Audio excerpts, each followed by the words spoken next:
Olá, queridos alunos, chegamos ao estudo do último filo do reino animal, o filo Chordata. Então, hoje nós vamos falar um pouquinho, começar o estudo dos representantes do filo Chordata, e nós vamos estudar os chordados até o final desse trimestre agora. Então, por essas imagens, você já consegue ter ideia de quem são os representantes desse filo.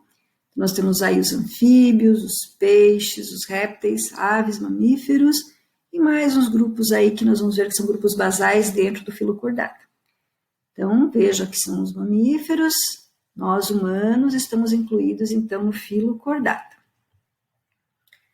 Desde o início do estudo dos animais, vocês perceberam lá desde os poríferos, depois quinidários, plateumintos, então nós estamos visualizando um aumento de complexidade estrutural no corpo desses animais. A última linhagem que nós estávamos estudando era dos animais chamados protostômios, moluscos, anelídeos e artrópodes.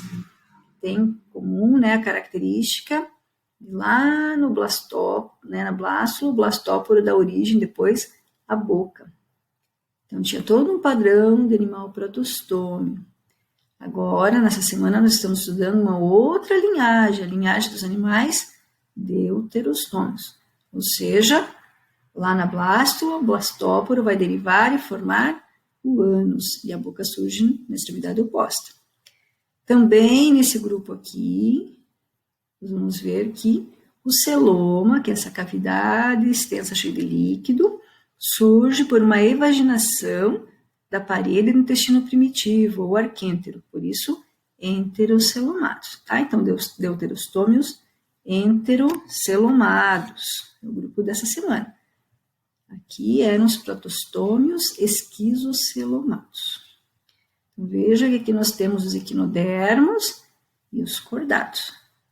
Então, se eu pegar aquele cladozinho ali, estão aqui, ó, equinodermos e chordados. Veja que tem um outro filo aqui intermediário, que é o filo hemichordata. Esse filo nós não estudaremos aqui, mas ele mostra que ele tem uma proximidade evolutiva grande dos chordados. Inclusive é o grupo irmão dos chordados e o nome ajuda a lembrar, o hemichordata. Até um tempo atrás, os hemichordados eles eram tratados ou estudados dentro do filo Chordata. E hoje eles já sabem que o que eles tinham lá, que achavam que era essa notocorda, não é a mesma coisa, é uma estrutura diferente do que se achava. Então, esse filo já tinha esse nome, ele permanece com esse nome, mas ele é estudado então como um filo à parte, não é mais considerado um chordado.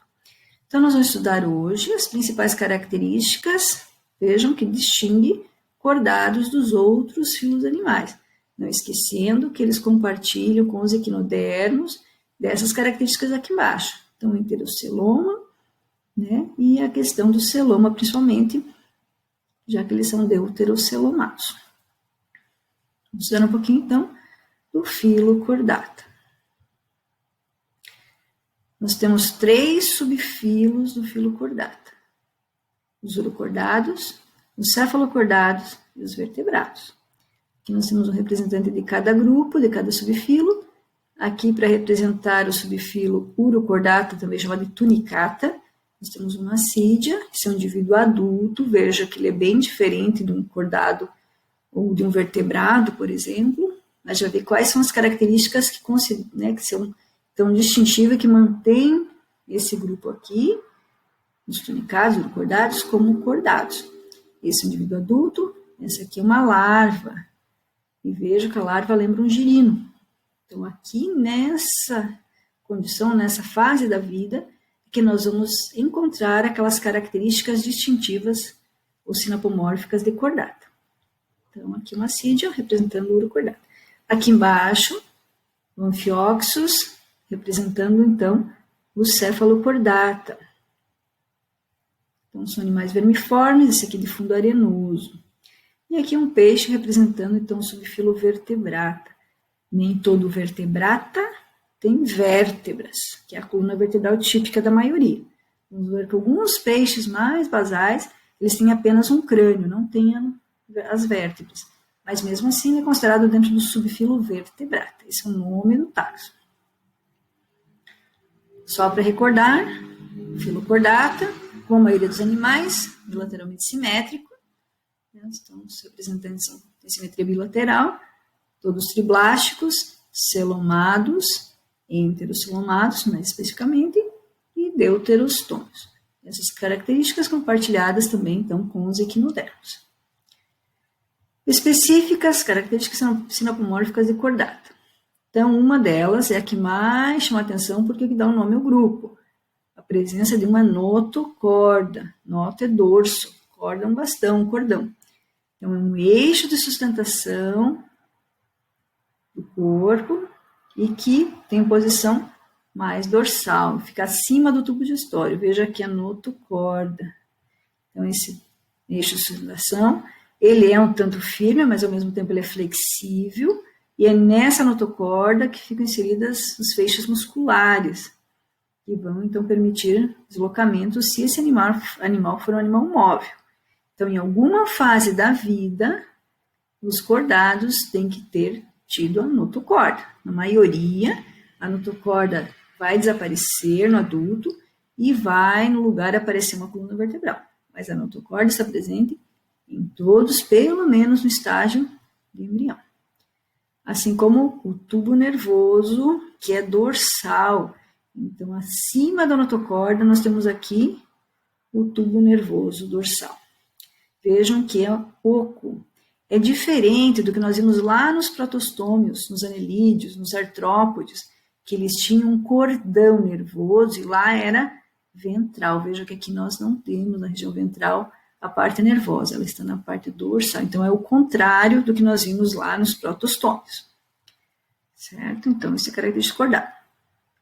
Presença de um endóstilo nos cordados invertebrados ou o equivalente que é a glândula tireoide nos vertebrados. Então, lá na faringe, ó, aqui está a boca, que é faringe. Nessa região ventral da faringe, tem uma canaletinha que vai secretar muco e que tem na sua composição iodo. Então, essa estrutura secretora, chamada endóstilo, também é sinapomorfia aí de cordados. Uma cauda muscular pós-anal. Observem aqui, termina o tubo digestório, que está o ânus. Percebam que tem uma porção a mais de corpo aqui, ó.